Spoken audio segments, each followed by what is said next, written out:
पुंडलीकवरदा हरिविठ्ठल श्री ज्ञानदेव तुकाराम सद्गुरु समर्थ त्र्यंबकानंद महाराज की जय।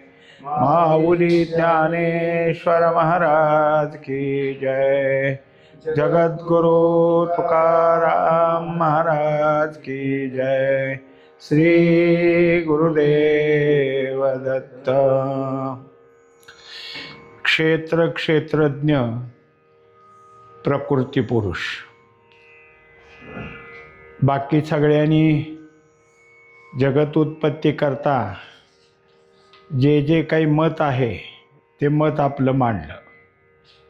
आता त्यानंतर या ज्यांची मतं मांडली त्यांनी काय केलं तर क्षेत्र म्हणजे काय आणि क्षेत्रज्ञ म्हणजे काय या संबंधी मत मांडून 5 असे काय आहे की मत देणारे भगवंतांनी घेतले। आता स्वतः भगवंताचं मत काय आहे ते मांडत आहेत। 13व्या अध्यायात तोही विषय तिथं आलेला आहे। महाभूतान्यहंकारो बुद्धिरव्यक्तमेव च इंद्रियाणि दशेकंच पंचचेंद्रियगोचराः इच्छा द्वेष सुखं दुःखं संघातश्चेतनाधृतिः एतत् क्षेत्रं समासेन सविकारमुदाहृतम्। हे 2 श्लोक 13व्या अध्यायात आलेले आहेत। त्याच्यामध्ये या जे काही मत मांडले ते क्षेत्र कसं निर्माण होतं या संबंधी काही तत्व सांगितलेली आहेत। ती तत्व या सगळ्या श्लोकात आली। त्यातलं काय काय सांगितलं आता तर पृथ्वी आप तेज वायू आकाश ही पंचमहाभूत आहेत आणि त्यांच्याबरोबर अहंकार बुद्धी अव्यक्त हे 3 त्या संगतीला सांगितले। म्हणजे 5 अधिक 3 मिळून 8 झालेले आहेत। चक्षु श्रोत्र रसना घ्राण आणि त्वचा हे ज्ञानेंद्रिय 5। वाचा हात पाय शिश्न आणि गुद हे कर्मेंद्रिय 5। एकूण 10 काय आहे तर ज्ञानेंद्रिय आणि कर्मेंद्रिय ही इंद्रिय झालेली आहेत। पहिले 8 अधिक 10। शब्द स्पर्श रूप रस गंध हे ज्ञानेंद्रियाचे विषय 5। वचन आदान गमन मूत्र आणि विसर्जन हे कर्मेंद्रियाचे 5 मिळून 10 विषय। 18 पहिले झालेले 18 आणि हे 10 28 झालेले आहेत। इच्छा द्वेष सुख दुःख संघात चेतना धृती आणि मन यातलं इच्छा हे स्वतंत्र आहे। द्वेष आहे या सगळ्या काय आहे या प्रकृतीच्या ठिकाणी निर्माण होणाऱ्या उर्मी आहेत। सुख आहे दुःख आहे संघात आहे चेतना आहे धृती आणि मन। म्हणजे इच्छा 1 द्वेष 2 सुख 3 दुःख 4 संघात 5 चेतना 6 धृती 7 आणि मन 8। म्हणजे अगोदरचे 28 आणि 8 असे 36 तत्व याच्यामध्ये दाखवलेले आहेत। या 36चा मेळावा म्हणजे क्षेत्र आहे आणि हे सविकार आहे।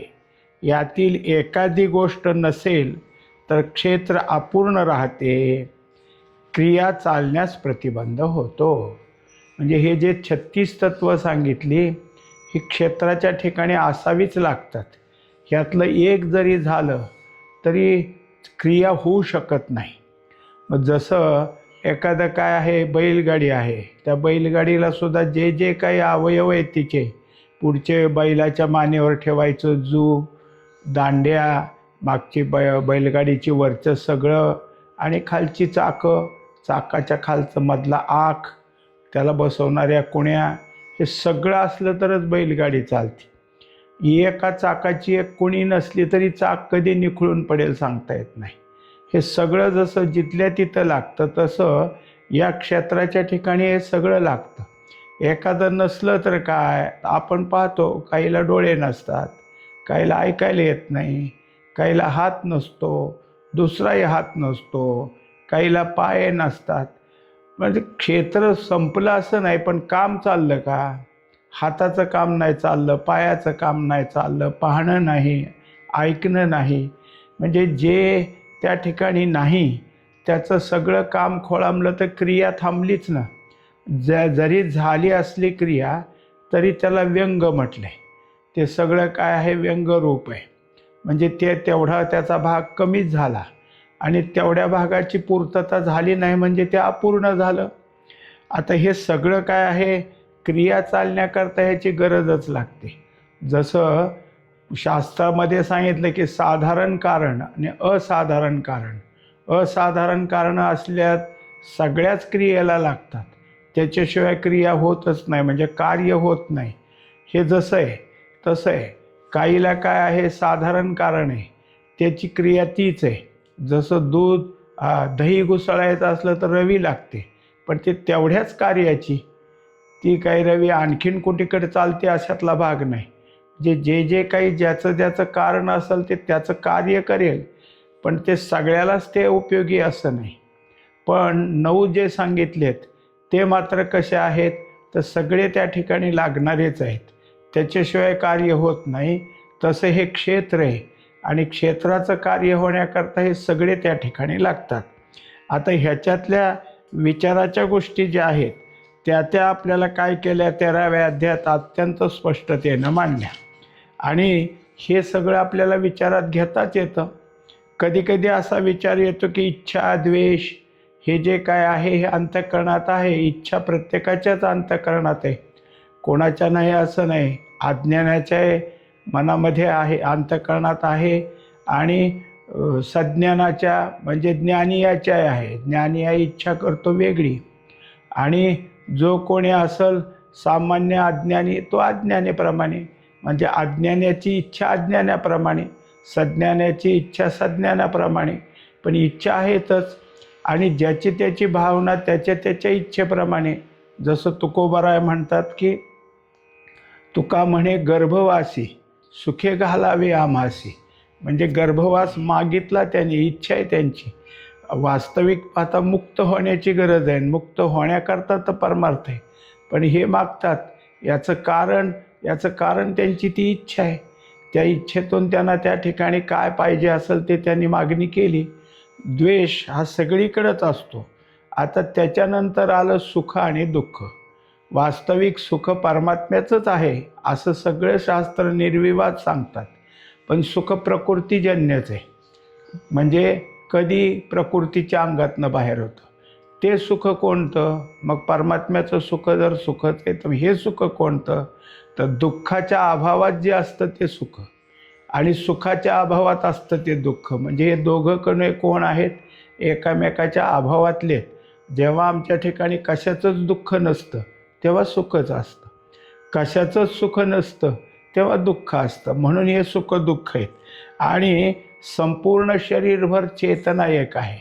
कारण रात्री आमचे काय आहे, झोपेमध्ये सगळ्या अचेतनता आले तर मग अंगावरचं पांघरून सरकलं, कुठंतरी डास चावला खाजवायची, त्या ठिकाणी त्याने दाखवलं क्रिया. हे कुठून येते? चेतनेतून येते. आणखीन सगळ्यात महत्त्वाचं म्हणजे धृती. मनुष्याच्या ठिकाणी काही करण्याकरता धैर्य असावंच लागतं आणि ते ज्याच्या त्याच्या ठिकाणी कमी जास्तपणाने असतं. मन तर आहेच. म्हणजे ह्या नंतर दाखवलेल्या ज्या गोष्टी आहेत त्याचा विचार आपल्या ठिकाणी करावा लागतो आणि मग केल्यानंतर कळतं किंवा शास्त्र समजून घेतलं की मगच कळत असतं. या 36 प्रत्येक गोष्टीच्या व्याख्या ज्ञानोबरायानं मोठ्या महत्त्वाच्या दिलेल्या आहेत. शास्त्र, युक्ती, अनुभव या तिन्ही युक्त आहेत. प्रत्येक तत्व निश्चित व्याख्येत दिलेले आहे. परमात्म तत्व सोडून बाकीच्या सर्व गोष्टी क्षेत्राच्या आहेत. 37वे परमात्म तत्व सच्चिदानंद स्वरूपच आहे. म्हणजे आता ह्या 36 तत्व आपल्याला आत्ता सांगितले, पण 36 तत्व म्हणून पुढे येऊन जर ते तत्वाचं त्यांच्या तत्वाप्रमाणे कार्य करत असतील तर ते काही स्वतःहून करता येत नाहीत, परस्वाधीन आहेत. मग त्यांना कोण आहे तर हा 37वा परमात्मा असल्यामुळे हे 36 तत्व कार्य करतात। यांना तत्व का म्हणायचं तर त्यांच्या त्यांच्या ठिकाणी त्यांचे त्यांचे जे आहेत ते धर्म आहेत। जसं डोळ्याचा धर्म पाहणे, ते दुसरं काम करेल का काही? कानाचं धर्म काय? ऐकणे, त्याला दुसरं काही येतं का? आता कानाला आज ऐकायचं नाही, मग दुसरं काहीतरी दिलं, असं काही होत नाही। जे जे काही इंद्रिय त्याच्या त्याच्या धर्माला राहतं, म्हणजे त्याचा तो धर्म आहे आणि त्या धर्माचं हे धर्मी त्यांच्या त्यांच्या धर्माला अनुसरूनच ते करतात, दुसऱ्याचा धर्म घेत नाहीत। म्हणून हे तत्व आहेत। आणि पाहणं म्हणलं की डोळा आलंच, ऐकणं म्हणलं की कान आलं, चालायचं म्हणलं की पाय आलेच, झालं। मलमूत्र विसर्जनाकरता असणारे जे काही आहेत कर्मेंद्रिय ते आहेतच, हे ज्याची त्याची काम आहेत, हे त्याचं त्याचं कार्य करणारी आहेत, म्हणून ह्यांना तत्व म्हणायचं। पण या सगळ्याला आधार देणारा, सगळ्यांची चलनवलन शक्ती निर्माण करणारा, अर्थात सगळ्याच ठिकाणी चैतन्य देणारा हा चेतन परमात्मा, चैतन्य स्वरूप असणारा परमात्मा हा 37वा दाखवला। कारण 36 आहेत, पण 37वा असला तर, म्हणजे आत्तापर्यंत आपण जे जे काही तत्त्व पाहिली, मागे आपल्याला झाली काय आहे की 25 तत्त्व सांगितली। 25 तत्वामध्ये 24 तत्त्व सांगितली आणि 25वा परमात्मा सांगितला। 16 सांगितली, 17वा परमात्मा सांगितला। म्हणजे जिथं जिथं जे जे त्रिगुण 3 सांगितलं तर एक त्याच्या ठिकाणी काय आहे? परमात्मा आहे। असा एक तत्वाचा हा त्याच्या पुढं असणारा आकडा आहे आणि हेच इथं दाखवलं। आता हे 37वं तत्व कसं आहे तर सच्चिदानंद स्वरूप आहे आणि ते स्थिर तत्व आहे।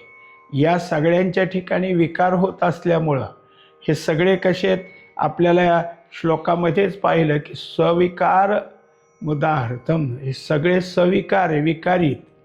पण या सगळ्यांचे विकार होत असले तरी हा परमात्मा कसा आहे तर अविकारी, याच्या ठिकाणी तिथं काही नाही आणि त्याचं जे सच्चिदानंद स्वरूप आहे कायम स्वरूप आहे। वरचं कमी जास्त होईल, पाहता पाहता कमी पाहणं आलं असंही होईल, कानाला ऐकता ऐकता कमी ऐकायला येतं असंही होईल, पायाचं चालणं खुंटत चाललंय असंही होईल। जे जे काय असेल त्यात काही ना काहीतरी विकार होऊन ते कमी जास्ती होईल, जास्त होण्यापेक्षा कमी कमी होत जाईल। पण याच्या ठिकाणी काहीच नाही, हे जे काय आहे सच्चिदानंद रूप हे कायम त्या प्रकारचं आहे। याच्यातल्या सच्चिदानंदाच्या ठिकाणी कमी जास्तीपणा का झाला तर हेच त्याला आडवे येतात। जे सूर्यप्रकाश देणारच आहे, पण ढग आडवे आल्यावर काय करायचं? मग ढग आडवे आले तर सूर्य झाकला, पण आम्ही काय म्हणतो दिवसच दिसत नाही। सूर्याला म्हणण्याची पद्धत आहे दिवस दिसला नाही, आज सूर्यदर्शन झालं नाही, म्हणजे सूर्य नव्हता का तर सूर्य होता पण ढग आडवे होते। तसं हे सगळं सच्चिदानंद स्वरूपाला हे सगळे काय आहेत? अडचण करणारे आहेत, त्याच्यावर आवरण घालणारे आहेत आणि त्याच्याकरता क्षेत्र काय आहे हे समजून घेऊन, क्षेत्रज्ञ समजून घेतला तरच आपल्याला यथार्थ ज्ञान होईल। क्षेत्रज्ञ योगात मुख्यतः 4 भाग करून एकच अध्यात्मज्ञान सांगितले आहे। क्षेत्र, ज्ञान, ज्ञेय, अज्ञान असे 4 भाग केले। आता या अध्यायात क्षेत्र काय आहे त्याची सविस्तर माहिती देताना क्षेत्राचे सगळे विभाग म्हणजेच तत्व आत्ता सांगितलेले आहेत। क्षेत्रात किती तत्व आहेत तर 36 तत्व आहेत। एक गंमत म्हणून सांगायचं, असेच 2 मित्र होते आणि तो काय आहे काहीतरी त्याला सांगितलं, म्हणलं हे असंच आहे। मग त्याने काय सांगितलं की हे जे काही सगळं दिसतं ते सगळं असत आहे। म्हणलं असत कसं? आता रोज आम्ही पाहतो, तू जर असत म्हणतो तर भिंतीतनं पलीकडे जाता येईल का? दारातूनच जाता येतं। म्हणलं असत आहे, हे जाता येत नाही कबूल आहे, पण असत आहे। असं करत करत त्या दोघाच्या बद्दल तो जो होता असताला सत म्हणणारा तो आग्रहीच होता। म्हणला हे जर तू काय पटवून दिलं नाहीस तर मग काय नाही, म्हणलं माझ्या तोंडात मार। मग त्याने पाहिलं की ह्याला हे सगळं पटवून देण्याकरता एवढं मोठं शास्त्र घ्यावं लागेल. मग त्यांनी सांगितलं की असतच आहे, पण सतपणाचं पांघरून घेतलेलं आहे आणि काही काळानंतर याचं असतपण होतं. ह्याला ते नाही झालं. नाही म्हणला मला पटतच नाही. ठीक आहे म्हणला, नाही पटत तर मार तोंडात, आता काय. पण म्हणला तोंड बघून मार. मग ते म्हणलं काय आहे, तोंड न बघायला काय झालं, दाखव म्हणला, बोट ठेवून दाखव माझं तोंड. मग त्याने बोट ठेवलं की म्हणलं हे गाल आहे, वर बोट ठेवलं कपाळ आहे, हे नाक आहे, हे तोंड आहे, जीवणी आहे.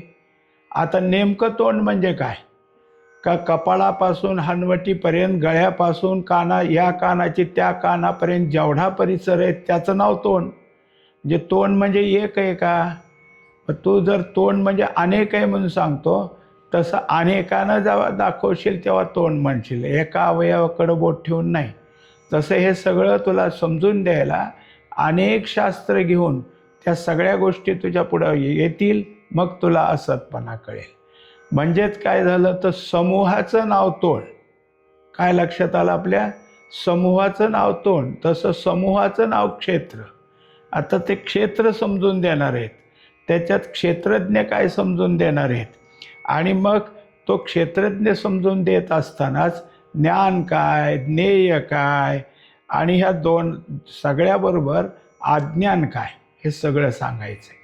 आता ज्याच्यामध्ये क्षेत्र, ज्ञान, ज्ञेय, अज्ञान हे सगळं सांगत असताना क्षेत्राबरोबरच क्षेत्रज्ञ हे समजून घेण्याकरता या सगळ्या बाकीचे असलेले सगळे विभाग पाहिले आणि त्याच्यातून आपण समजून घेतलं तर ह्या संपूर्ण विभागाला जे काही सांगणारं ज्ञान आहे, सगळ्याचं नाव अध्यात्म. अध्यात्म म्हणजे ह्यात कोण कोण आलं? क्षेत्र आलं, क्षेत्रज्ञ आलं, ज्ञान आलं, ज्ञेय आलं, अज्ञान आलं. म्हणजे मग आता ज्या ज्ञानानं क्षेत्र समजून द्यायचं तो क्षेत्रज्ञ त्यातच आला.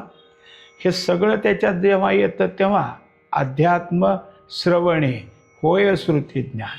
कोणतं अध्यात्म म्हणजे काय श्रवण करायचं आहे? अध्यात्म याचा अर्थ अमुक एक ग्रंथ श्रवण करा, तमुक एक कोणताही करा. आपण ज्याला प्रस्थानत्रयी म्हणतो, ते प्रस्थानत्रयीतले जे जे ग्रंथ आहेत त्याच्यामध्ये ज्ञानेश्वरी असली तर त्यात हे संपूर्ण विभाग समजून दिलेत. हे ज्ञानेश्वरीचंच चाललं आहे आपल्यापुढं 13व्या अध्यायातलं. तुकोबारायाने सुद्धा प्रत्येक अभंगामध्ये देत असताना त्यांना जो अभंग ज्या शास्त्रात ज्या पद्धतीनं सापडतो ती युक्तियुक्तीनं समजून देत असताना क्षेत्र म्हणजे काय, क्षेत्रज्ञ म्हणजे काय, हे तेही समजून देतात. नाथरायानं भागवतामध्ये, एकनाथी भागवतात या सगळ्या गोष्टी सविस्तर मांडल्या. जसं ज्ञानेश्वरी समजून देण्याचा प्रयत्न करते तेव्हा एका चरणामध्ये पूर्ण ओवीत एका चरणात किंवा एका तुकड्यात एक दृष्टांत, दुसऱ्यात दुसरा, असं करून दृष्टांतही दिल्या जातो, पण कमीत कमी शब्द वापरून तिथं देतो. ह्यानी तुकोबारायाने केलं. द्राष्टांतिक अभंग आले. द्राष्टांतिक अभंगामध्ये एका पूर्ण चरणामध्ये एकाच अर्ध्या तुकड्यात काही दृष्टांत दिला, दुसऱ्या तुकड्यात काही दृष्टांत दिला. पण नाथरायाने मात्र एखादा दृष्टांत द्यायला सुरुवात केली की 25-30 झालं तर त्याच्या पुढच्या सुद्धा ओव्या वापरतील, एवढा दृष्टांत सविस्तर मांडला जातो. ते काही लेखनाची कमतरता करत नाहीत. एक दृष्टांत द्यायचा झाला तर सगळा द्यायचा. यांनी सगळ्यांनी थोड्यात दिला, ते यांनी पूर्ण दिला. पण याचं कारणच आहे की समजून घेण्याची कुवत आपली कमी. दृष्टांतसुद्धा संपूर्णता समजून येण्याकरता आपल्याला काय आहे की कळत नाही किंवा कळतो, तेव्हा या सगळ्या ग्रंथाचा उपयोग होतो. हे तिन्ही ग्रंथ याला प्रस्थानत्रयी म्हटलं. हे प्रस्थानत्रयीमध्ये याच प्रकारे सगळा समजून देण्याचा भाग आहे. क्षेत्र, यात एकाच तत्वाला किंवा एका पदार्थाला क्षेत्र हे नाव नसून हे संघाताचे नाव आहे. आता याच्यात पाहिलं की जसं वरच्या याच्यामध्ये संघात आलेलं आहे. संघात म्हणजे जेवढे तत्व दिलेत त्या सगळ्या समूहाचा आहेच, पण संघातमध्ये सुद्धा काही अजून जे ह्याच्यापेक्षा राहिलेले उपभाग आहेत ते पण त्यात येतात. म्हणून क्षेत्र हे कसं आहे तर सगळ्या संघाताचं मिळून आहे, अमुक एकाचं नाही. शरीर म्हणलं म्हणजे त्यात काय काय आलं? शिर आलं, मध्यभाग आला, खालचे पाय आले. आता हे 3 झाले की परत आलं शिरामध्ये काय काय आलं? मस्तकातली सगळी नावं आली. छाती म्हणले की मधल्या भागात काय काय आलं? मग खांदे, दंड, हात, बोटं, कितीतरी. असं सगळा हिशोब काढल्यानंतर पायापर्यंत किती अवयव आहेत? एवढ्या सगळ्या अवयवाची जेवढी मांडणी तेवढी नावं वेगवेगळी आहेत. इतकी नावं जरी वेगळी असली तर ह्या सगळ्याचं मिळून नाव शरीर आहे. सगळं मिळून नाव आहे देह. या 36 ज्ञतत्व फक्त एक चेतना आहे. ती चैतन्याची शक्ती आहे.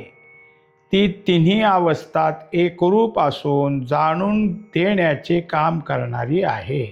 आता 36 तत्वज्ञानी दाखवून दिले की ज्ञतत्व, ज्ञ याचा अर्थ परमात्म्याचाच भाग, तर ते चेतन आहे. मग चेतना ह्यांनी 36 तत्वात जर दाखवले असेल तर सविकारी म्हटलंय ना.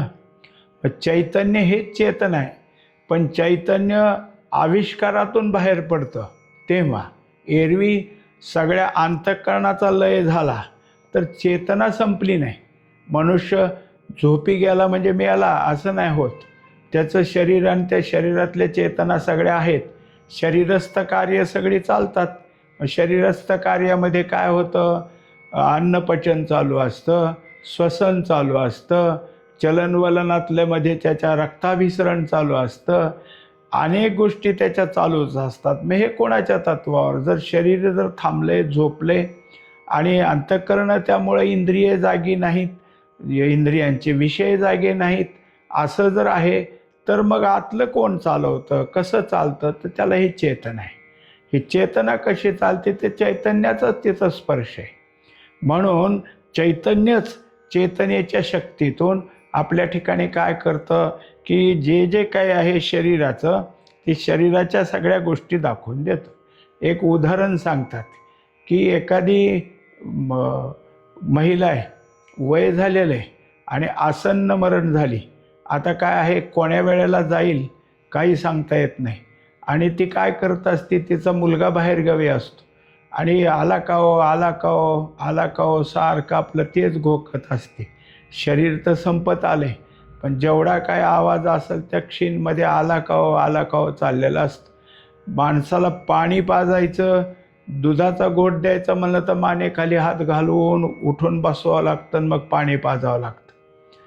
पण तेवढ्यात वाट पाहणारी आजूबाजूला बसलेले ते बाकीचे शेजारी किंवा नातलग, आणि कुणीतरी म्हणलं आला तुझा मुलगा, आला म्हणेपर्यंत ते उठून बसली पटकन.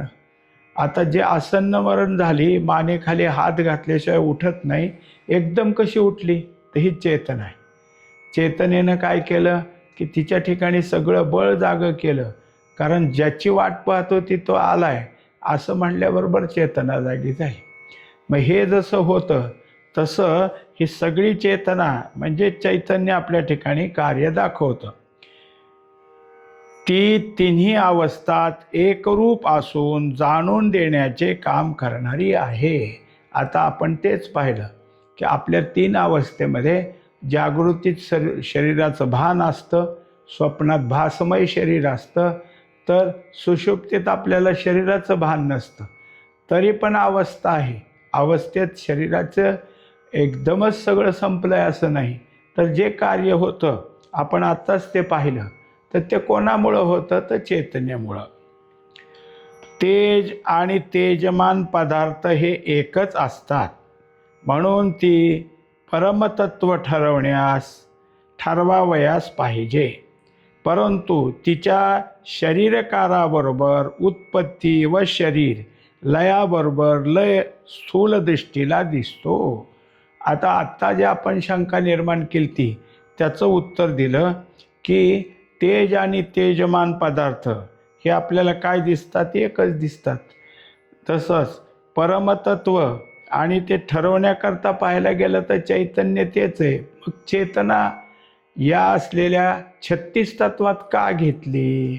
असं जेव्हा आपल्याला शंका आली तेव्हा शरीरकाराबरोबर उत्पत्ती, शरीर आणि शरीर लयाबरोबर लय, शरीराच्या आकाराबरोबर त्याच्या ठिकाणी उत्पत्ती दिसते, शरीराच्या लयाबरोबर त्याचं लय झालाय असं स्थूल दृष्टीने दिसतं. म्हणजे आत्ता आपण पाहिलं की तिन्ही अवस्थेत चेतन आहे. मृत शरीरात आहे का? म्हणजे मृत शरीर असून सुद्धा तिचं चेतना नाही, याचाच अर्थ तिथं लय झालाय असं आपल्याला काय करतो, स्थूल दृष्टीने दिसतो. अवस्थात्रयात लय नसून शरीर सापेक्षतेने तिच्यावर आरोप आहे, म्हणून तिला क्षेत्र संघातात घातली. आता वास्तविक नाही, पण याच्या ठिकाणी काय आहे की शरीराच्या ठिकाणी आपल्याला तिचा लय दिसत असल्यामुळं शरीराच्या सापेक्षतेनं शरीर हलत नाही, चलत नाही म्हणून आहे. मग जसं ज्ञानेश्वरी सांगते 15व्या अध्यायात की शरीर हालायला लागले की आला आला म्हणतात आणि शरीर स्थिर झालं की गेला गेला म्हणतात. मग हे कोणाकडं? ते चैतन्यच तिथलं, हे चेतनाच आहे. म्हणून चेतनेला क्षेत्रामध्ये घातलं आणि तिचं संपूर्ण जे क्षेत्र आहे त्या क्षेत्राचा जो सांघात सांगितला आहे आत्ता, त्याच्यात तिचं नाव आहे.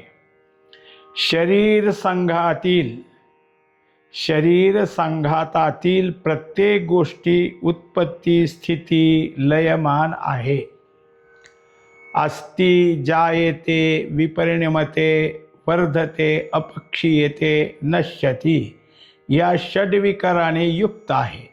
परंतु आत्मसत्तेचा आधार असेल तरच या गोष्टी होणार आहेत.